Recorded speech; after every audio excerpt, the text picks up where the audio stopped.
अमेरिकी अखबार New York times ने भारतीय न्यायपालिका को लेकर 3 लेख छापे हैं।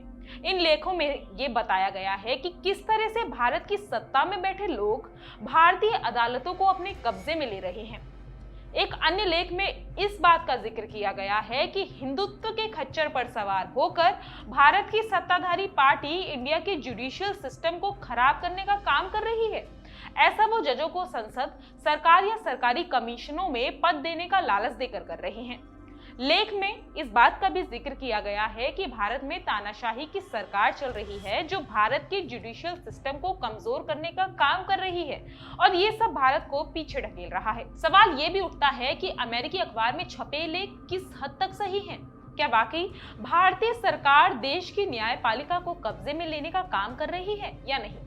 28 जनवरी 1950 में भारतीय सुप्रीम कोर्ट जब अस्तित्व में आया तो देश की जनता ने बाहें फैलाकर इसका स्वागत किया और दिल खोलकर इस पर विश्वास जताया। साल बीतते गए और भारत की सर्वोच्च न्यायालय सुप्रीम कोर्ट को लेकर लोगों के मन में उम्मीद जगने लगी, एक विश्वास जगने लगा। 1900 के बाद फिर वो समय आया जब भारत के सुप्रीम कोर्ट की ताकत और कद में खासी वृद्धि हुई और इसे दुनिया की सबसे शक्तिशाली अदालत के रूप में पहचान मिली। सुप्रीम कोर्ट के कड़े निर्णयों ने सालों साल अपना मान बढ़ाया। साल बदले, समय बदला और सरकारें भी बदली, लेकिन नहीं बदला तो भारत सर्वोच्च न्यायालयों का न्याय। साल 1950 से लेकर साल 2013 तक भारतीय सर्वोच्च न्यायालयों ने चुनौतियों के कई पायदान पार किए। इस दौरान कभी सर्वोच्च न्यायालय कड़े निर्णयों की कसौटी पर खरी उतरी तो कभी इस न्याय व्यवस्था ने अपनी पारदर्शिता को भी खोया। मालूम होता है कि अंत में आकर चीजें ठीक ही हुई, लेकिन साल 2014 में जो कहानी शुरू हुई उसने न्यायपालिका को लेकर लोगों की सोच में कुछ बदलाव सुलझाए। ये हम नहीं बल्कि कुछ प्रख्यात न्यूज एजेंसीज की रिपोर्ट बताती है। साल 2014 के बाद भारतीय सुप्रीम कोर्ट की न्याय व्यवस्था एक सिरे से फीकी पड़ती चली गई और इस फीके पड़ते न्याय की मुख्य वजह थी सत्ताधारी पार्टी। कागजी दस्तावेज ये बताते हैं कि कैसे दुनिया भर में अपने कड़े निर्णयों को लेकर पहचान रखने वाले भारतीय सुप्रीम कोर्ट ने एक के बाद एक निर्णय सत्ताधारी पार्टी के पक्ष में सुनाए और सत्ता में बैठे तानाशाहों पर चल रहे केसों को चुटकी बजाते ही खत्म कर डाला। रिपोर्ट बताती है कि सत्ताधारी पार्टी की ताकत का असर कुछ ये हुआ कि सुप्रीम कोर्ट ने खुलकर सत्तारूढ़ पार्टी के हक में फैसले सुनाए। एससी ने सत्ताधारी पार्टी के राजनीतिक हितों से संबंधित मामलों पर कार्रवाई करते हुए अपने फैसले सुनाए। सत्ता के इन मामलों में सहारा बिरला, लोया, भीमा कोरेगांव, रफाल आदि मामले शामिल हैं। सरकार के मामलों को लेकर सरकारी दस्तावेज ही प्रमाण देते हैं कि कैसे इन मामलों में देश की सर्वोच्च अदालतें सरकार के खिलाफ जाने से संकोच करती रही। आपके लिए जानना यह भी जरूरी है कि इन मामलों में सत्ता में बैठे बड़े बड़े लोगों के नाम घेरे में थे, लेकिन सर्वोच्च न्यायालय के पक्षपाती फैसलों ने इन नामों को सरकारी पन्नों में दबा दिया। Sahara Birla diary case. Sahara Birla diary case Supreme Court के इन्हीं पक्षपाती फैसलों में से एक था। दी वायर की रिपोर्ट के मुताबिक इस केस में आयकर विभाग ने सहारा बिरला समूह की कंपनियों पर बड़ा छापा मारते हुए कुछ जरूरी दस्तावेज प्राप्त किए थे। पर्याप्त दस्तावेजों के संबंध में आयकर विभाग ने अदालत की निगरानी में जांच की मांग की थी। अहम बात तो ये थी कि इन दस्तावेजों में भाजपा के कई बड़े रसूखदार नेताओं को रिश्वत के रूप में करोड़ों रुपए देने का जिक्र था। इस मामले में एक याचिका भी दायर हुई थी जिसमें यह अपील की गई थी कि इस मामले में एफआईआर और अदालत की निगरानी में जांच कराई जाए।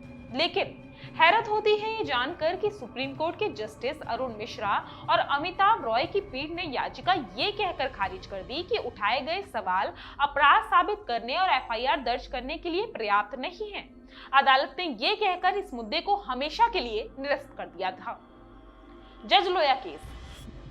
दी वायर की एक और रिपोर्ट बताती है कि पक्षपात का ये मुद्दा एक नहीं है, ऐसे कई मामले सामने आते हैं। जज लोया केस भी ठीक ऐसा ही है जिसमें जज लोया की मौत की गुत्थी आज भी नहीं सुलझ पाई है। दरअसल 26 नवंबर 2005 में गुजरात में सोहराबुद्दीन अनवर हुसैन शेख फर्जी मुठभेड़ में मारा गया था। इस हत्या के एक चश्मदीद गवाह तुलसी राम प्रजापति भी दिसंबर 2006 में एक मुठभेड़ में मारे गए। सोहराबुद्दीन की पत्नी कौसर को भी मार दिया गया था। अहम तथ्य ये था कि इन हत्याओं के आरोप गुजरात के तत्कालीन गृह मंत्री अमित शाह पर लगे थे, जिसके बाद उनकी गिरफ्तारी भी हुई। सुप्रीम कोर्ट की देखरेख में इस मामले की जांच चलती रही।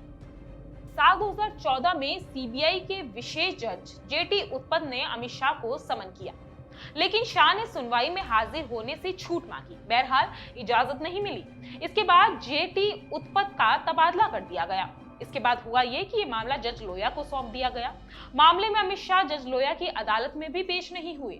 फिर 1 दिसंबर 2014 को इस केस की सुनवाई कर रहे जज लोया की मौत नागपुर में संदिग्ध परिस्थितियों में हो गई। लोया की मौत के बाद सुप्रीम कोर्ट ने ये केस जज एमबी गोस्वामी को सौंप दिया। हैरान करने वाली बात यह है कि लोया की जगह नियुक्त हुए एमबी गोस्वामी ने शाह पर लगे सभी आरोपों को नामंजूर करते हुए अमित शाह को दिसंबर 2014 में ही आरोप मुक्त कर दिया था। जानना यह भी जरूरी है कि जज लोया की मौत पर भी कई तरह के सवाल उठे।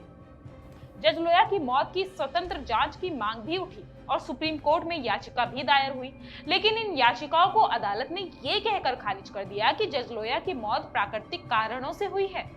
पक्षपात और फीके न्याय का ये पैमाना इतना ही नहीं है। फर्जी न्याय के इस गहरे समुद्र में काफी कुछ छुपा है। राफेल मामला भी कुछ ऐसा ही है। खैर, हम इन मामलों के बलबूते पर किसी तह तक नहीं जाते, लेकिन इन्हें सुनकर काफी कुछ जहन में जरूर आता है। आप भी इन बातों पर गौर जरूर कीजिएगा और अपने विचार हमसे साझा कीजिएगा। ब्यूरो रिपोर्ट, देवभूमि इनसाइडर। आज ही डाउनलोड करें देवभूमि इनसाइडर ऐप।